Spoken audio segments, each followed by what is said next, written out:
Will members of the advisory group be hand-picked elites? Members of The Voice will be democratically voted in by Indigenous people. You the opportunity to give that clarity. How would people get onto The Voice? How would it be chosen? They'd be elected, and that would be the consultation with Indigenous Australians themselves. So it might be, for example, South Australia has a voice to Parliament. Already has been established this year. It might be that it's that voice to Parliament elects people to the national voice structure. Sure. In Victoria at the moment, where you're sitting, there's an election at the moment of Indigenous people to... It's Friday, gotta get down on Friday. Everybody's looking forward to the weekend. Friday, getting down on Friday. Everybody's looking forward to the weekend. Partying.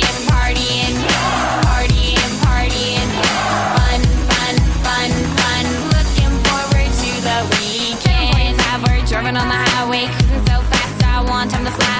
Fun, think about fun. You know what it is. I got this, you got this. My friend is by my right. Hey, I got this, you got this. Now you know it. Kicking in the front seat, sitting in the back seat. Gotta make my mind up. Which seat can I take? It's Friday, gotta get down on Friday. Everybody's looking forward to the weekend. Friday, getting down. The opportunity to give that clarity. How would people get onto The Voice? How would it be chosen? They'd be elected, and that would be the consultation with Indigenous Australians themselves. So it might... Joining me is former Federal Labor Minister Gary Johns, who's now on the Committee of Australians for Unity, the No campaign against The Voice. Gary, great to catch up with you again. This Voice seems to me a con against Aborigines as well as whites. Aborigines in particular, because they're not going to be given a direct vote for the voice that is meant to represent them. Can you explain that? Oh, it's quite simple, Andrew. It's a corrupt system.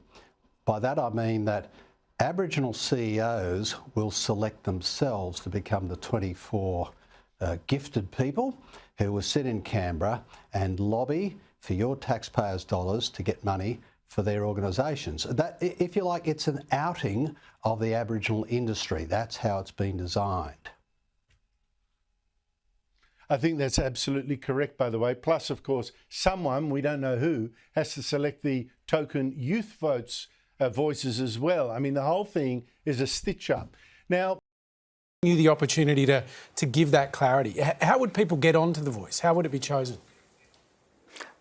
They'd be elected, and that would be the consultation with Indigenous Australians themselves. So The report does not once mention the term democracy, and the method for selecting voice participants would be determined by local communities, which means closed shop nepotism could be rife. Despite being cited by advocates as a source of truth on The Voice, the Karma-Langton report does not explain who would qualify for The Voice, how or when they can provide advice to Parliament and the government, and how the government is required to respond.